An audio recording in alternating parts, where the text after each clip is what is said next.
Good afternoon, everybody, and welcome to our 9th episode of EDspresso Café.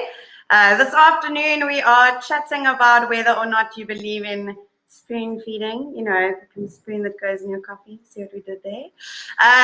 But we are talking actually about project-based learning, or PBL, as we refer to it for simplicity's sake. And I'm really, really pleased to be joined this afternoon by Claire Pattle, who is a teacher at Thomas More in Durban. Thanks for joining us, Claire. Thank you for having me, Lindsay. Nice to be here. Great. Yeah, it's great to be chatting again. It's been a while. It has. So, Claire, we go a little bit way back with our PBL journey. And I think, when was it? Maybe like 2018 even, that we first started exploring PBL together and chatting about PBL. And you've really done some super amazing things since then, which has been amazingly great to see. But I think I'm curious as to what it was that attracted you to PBL in the first place. Like, why did you even bother with exploring or experimenting with project-based learning at all? Well, I think it really started with working with teachers in other subjects, because I always found that students are overloaded. They've got so much work to do, and there's this teacher doing this project and another teacher doing that project. And I always wondered if there was a way that we could collaborate and reduce that workload. Not only collaborate across subjects, so doing some cross-curricular teaching and planning, but also for the students. So that's really how it all started for me. Just chatting to other teachers, finding out what they're doing, and then seeing where we can combine into one larger project, which kind of kills two birds with one stone. So that's where the PBL journey and the interest arose. I think it's so important, hey? Like, I think our students are overloaded, and especially, like CAPS curriculum, IB curriculum, doesn't matter what curriculum, it's just like it's crammed in with assessments, and there's so much content, and I really do think that it's a massive challenge and a massive problem for teachers. And I love the fact that you kind of looked at PBL as an opportunity to start to solve that problem, and also just to build the connections. I mean, I think so often teachers have no clue what the teacher in the classroom next door is even teaching, right? And then you kind of drumming the same drum and teaching the same skills, even if it's not the same content. And actually, we could be optimizing, right? Absolutely. I think a lot of the time it's all about that communication. So, just finding out what other teachers are doing and realizing that, like you say, you're actually doing the same things. And if we're looking at skills rather than content, we can teach those skills across various subjects and still cover the content that we're wanting to cover in both those subjects, just in different ways. Yeah, so I'm definitely going to come back and ask you about covering content specifically a little bit later, because I think that's kind of a common misconception with PBL, is that, like, it's all inquiry and exploration and experimentation, and there's no real, content and kind of academic rigor and assessments and stuff like that. But where do you start when you're thinking up a project-based learning unit? So for those of you who don't know, our collection of ZA Edu stories, or our initial collection rather, of ZA Edu stories is now live on our website at purple.co. Let's try that again, more coffee needed. purpleZA.co.za/stories.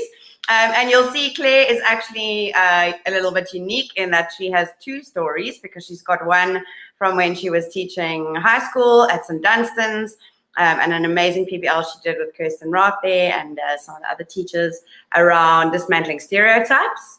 And I was fortunate enough to attend the showcase of that. It was really, really special. And then you've got another one now that you've recently done with it. Was it your grade 7s? Yes. Around natural science and sustainable seas. So when you're thinking about dreaming up these PBL units, obviously we want to encourage everyone viewing to go and take a look. You can even open them up now while you're kind of listening to us in the background. But when you start thinking about or planning a project-based learning unit, where do you start? I think that's a common question that a lot of teachers have. Well, what I do is I look at the content that I'm wanting to cover, because you need to find that driving question, and it's always hidden somewhere in the content. So if you can find that driving question in the content, then you know you're going to be on the right track. And then I actually start at the end.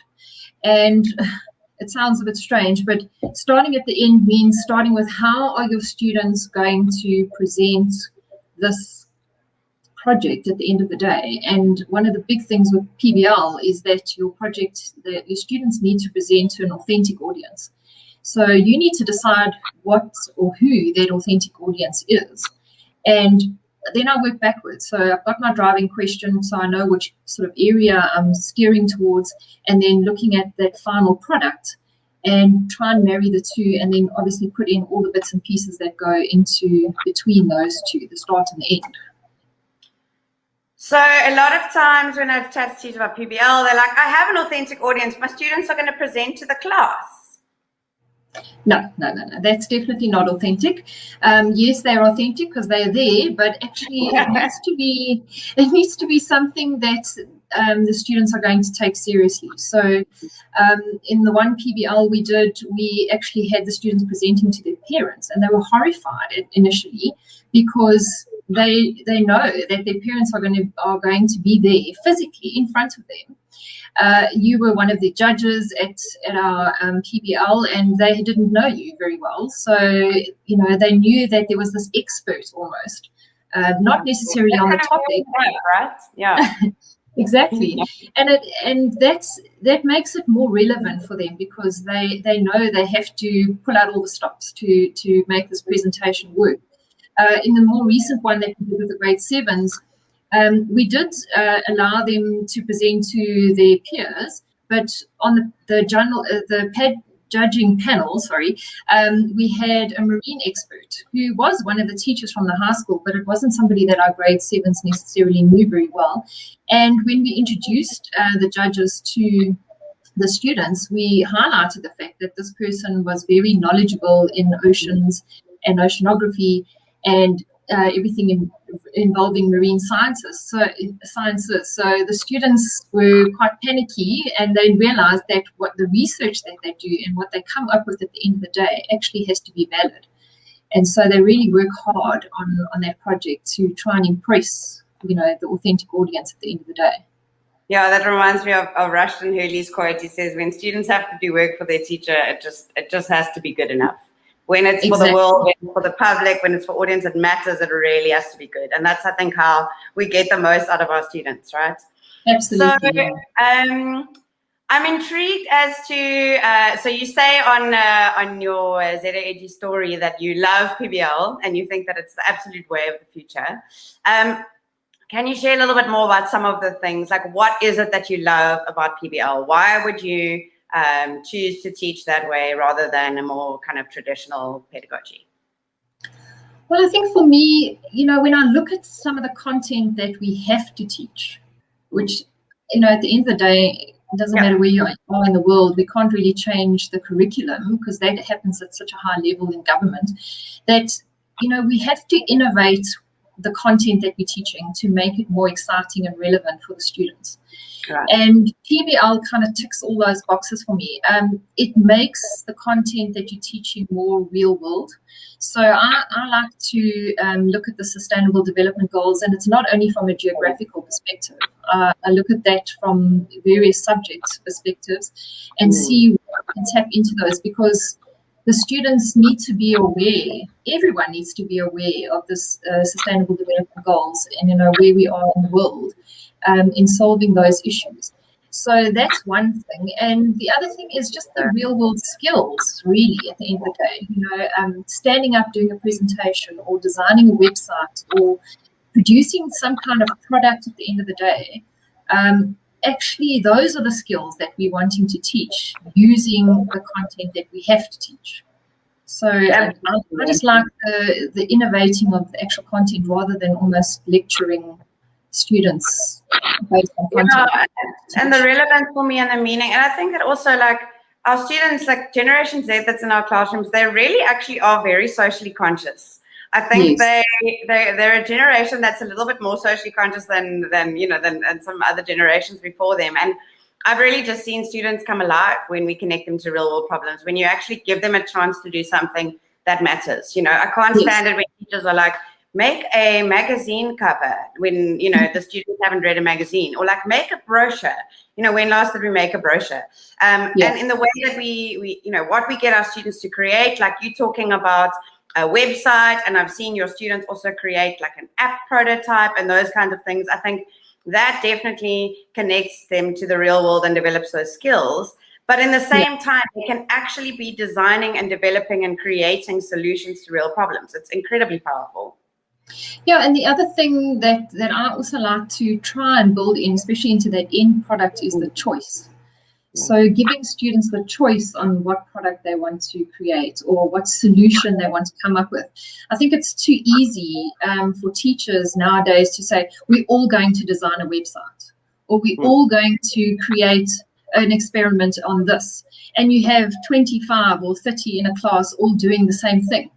Whereas if you give them the choice on how they want to actually show what they've learned, it's amazing what they come up with. And it makes marking more exciting for the teacher, right? There's nothing worse than marking like 50, 70, 80, 100 of the same things, you know? Exactly. It really, it's just so much more engaging and so much more interesting. And yeah, I was actually looking last night. We were finalizing some of our courses on the platform, and I was looking at our folder, our little goodie bag of choice boards, and how there's so many different places to give students choice in a learning journey, right? Like, so yes, you can give them choice of product, but actually all the way through learning, you can build in student choices, and they love it, right?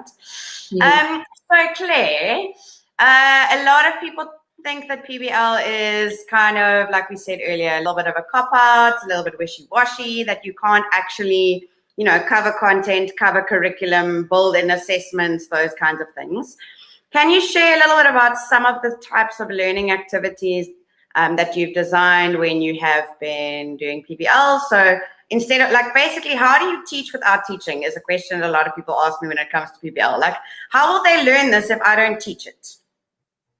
I think that's one of the most daunting parts of PBL, especially for teachers that have never tried it or never seen it in action. I think for me, you have to just look at you look at ways that you can assess and how you can deliver the content that you need to cover in different ways. We're so used to standing up at a board, writing the content or handing out notes and getting the students to complete it as we are teaching it, or even if we do little tasks in class, at the end of the day, the end product is the same thing.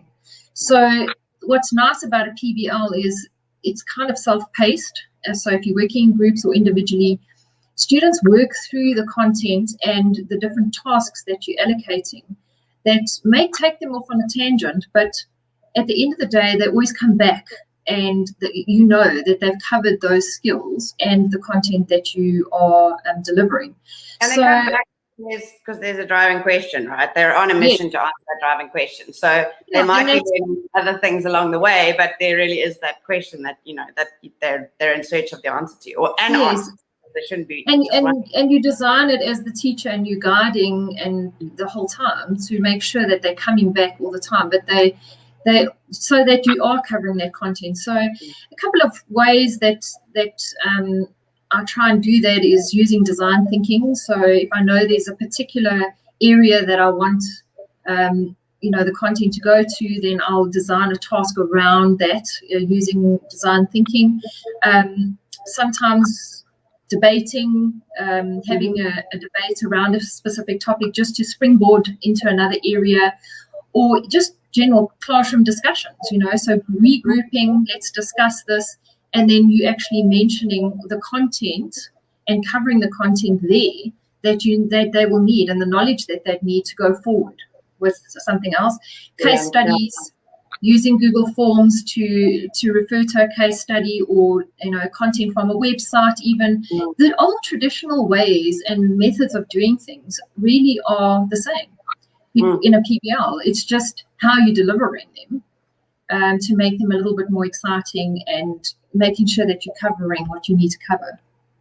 And in terms of, I love that. And guys, please go and check out both of Claire's stories, because There's some wonderful examples, like her actual design thinking activity is in there. Her actual Google Forms, you can see them there, the different ways she's used that. So definitely go and take a look there. And you'll also find Claire's social media handles under her little picture, so you can reach out to her and chat to her if you've got any more questions. But what about assessment? Like how do you balance that whole idea of, this exploratory learning and this engagement and kind of ticking the necessary boxes and making sure that they are learning? So you can still do formal assessments, but they are kind of self-paced. So when students have reached a certain section of your PBL, you can assess them at that stage. There's nothing wrong with doing that. Obviously, you can use different methods for doing that. But what I like about the PBL is that the students can actually show you their understanding in so many different ways. So it's the form of assessment that might change slightly, and it's a bit of a mindset change for teachers, because it's not a test. You can use Google Forms, you can use discussion type questions where you're looking for certain things that you can actually allocate a mark to, but also their presentation and showing their understanding in whatever product they're making, or maybe there's some smaller tasks along the way where they need to actually showcase something or demonstrate something, or even during the debate, you can pick up what their understanding is, and you need to allow them to show you that, because that is them showing their understanding of the content. So you don't always have to have a red tick next to it for it to be right or wrong.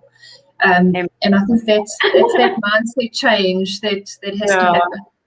So I think I want to ask you a little bit about, like, if there are any other favorite things that you have about PBL that you are just dying to share with people. And also on top of that, any kind of advice that you have for teachers who are maybe thinking about giving this PBL thing a go, but don't really know where to start or don't really know how to go about it.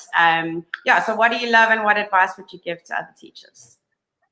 Well, I must say the one thing that really gives me a lot of energy when I do a PBL, especially in collaboration with other teachers, and it doesn't always have to be teachers that have never done one before, because sometimes you end up, repeating a PBL with the same teacher from another department or whatever the case is.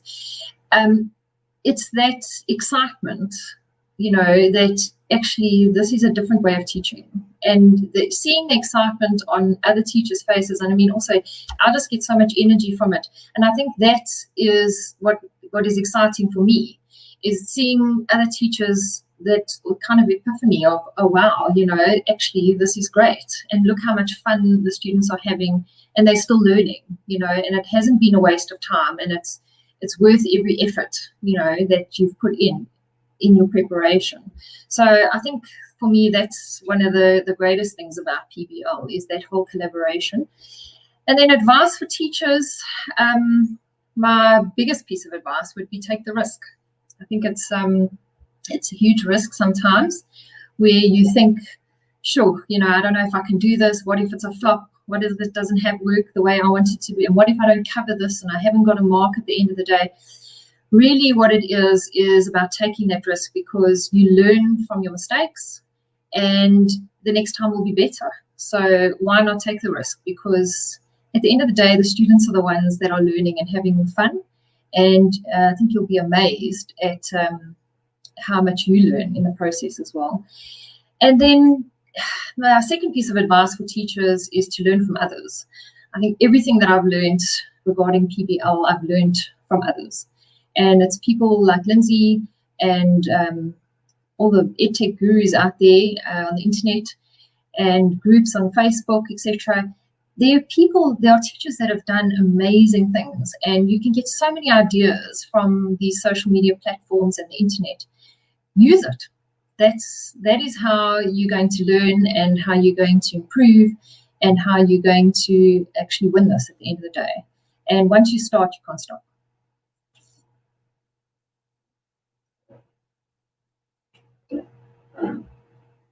I hope you kept chatting. I did. Excellent. I wondered where you went. My battery died. dear, So sorry. apologies for that. Typical tech problems. I mean, they must listen to you anyway. So is there anything that you want to add that you didn't get to add? I don't think so. I think, yeah, I'm here to help. So if anybody needs advice or would like to connect, I'm very happy to assist anybody who is wanting to try it out or has got an idea, and I can help you with some, I don't know, some tools or some tasks. So yes, happy to help anybody who's needing it. Absolutely. I mean, that's what we're all about, right? We are about purpose and people and connecting great people. And that's why our stories page exists in the first place. So please go there, pop in, chat to Claire, connect with us. If you're doing amazing things in your classroom, we would love to showcase you on our ZA Edu Stories collection. I think everybody needs a little bit of inspiration from other teachers. And when you go and read what Claire does, I guarantee you that it will be uplifting to your heart and inspiring. So thank you so much, Claire, for your time this afternoon and for really just sharing your wisdom and your expertise and your passion for PBL with us. I've just been so encouraged by how you continually just want to put yourself out there and grow.